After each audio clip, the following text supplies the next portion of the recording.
আওয়ামী লীগের আমলে আনা সংবিধানের পঞ্চদশ সংশোধনী বাতিল হয়ে যাওয়ার পর গণভোট এখন আবার সাংবিধানিক বিষয়।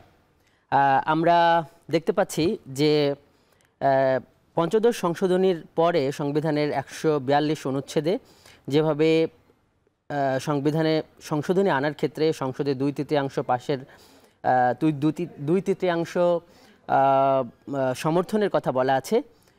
এই যে আমরা এটি দেখতে পাচ্ছি যে পঞ্চদশ সংশোধনীর পরে যেভাবে এই সংবিধানটি আছে ১৪২ অনুচ্ছেদটি, ঠিক এই জায়গায় এই পঞ্চদশ সংশোধনীর আগে ১৪২-এর একে ছিল গণভোটের বিধান। এখানে বলা আছে যে সংবিধানের ১৪২-এর ১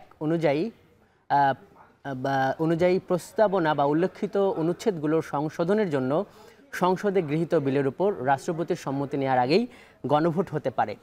এই বিধানটি ২০১১ সালে যে পঞ্চদশ সংশোধনী আনে আওয়ামী লীগ সরকার, তারা এটিকে বাদ দেয়। সেইখান থেকে যেটি দেখা যায় যে তখন থেকে সংসদের আইন দ্বারা এই সংবিধানের কোনো বিধান সংযোজন, পরিবর্তন বা প্রতিস্থাপন বা রহিতকরণ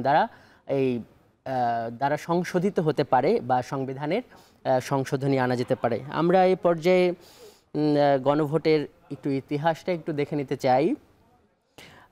যেটি আমরা দেখছি যে স্বাধীন বাংলাদেশে ৩বার গণভোট অনুষ্ঠিত হয়েছে। আমরা শুরুতেই দেখছি যে ১৯৭৭-এর গণভোট। এইখানে আমরা দেখছি যে এই গণভোটটি ছিল একটি প্রশাসনিক গণভোট। এটি অনুষ্ঠিত হয়েছিল ৩০ মে ১৯৭৭ সালে। এখানকার বিষয়টি ছিল প্রেসিডেন্ট জিয়াউর রহমানের শাসন অনুমোদন।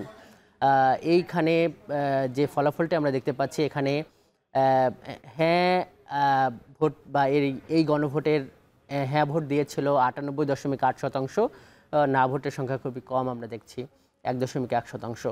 ১৯৮৫ সালে আরেকটি গণভোট অনুষ্ঠিত হয়। এটি হলো এরশাদ সরকারের আমলে। এটিও প্রশাসনিক গণভোট, অর্থাৎ এদের কার্যক্রমকে বৈধতা দেবার জন্য গণভোট।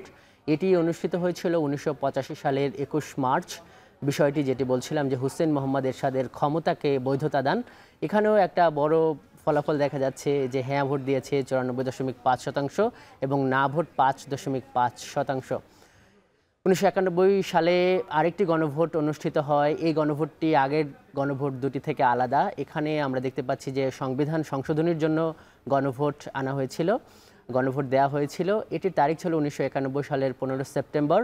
এটি সংবিধানের দ্বাদশ সংশোধনী আইন, যে সংশোধনীটি আনা হয়েছিল, এটি রাষ্ট্রপতি অনুমোদন করবে কিনা এই প্রশ্নের উপর গণভোট নেওয়া হয়েছিল। এখানের হ্যাঁ ভোট দিয়েছিল ৮৪.৩৮% মানুষ এবং না ভোট দিয়েছিল ১৫.৬২% নাগরিক।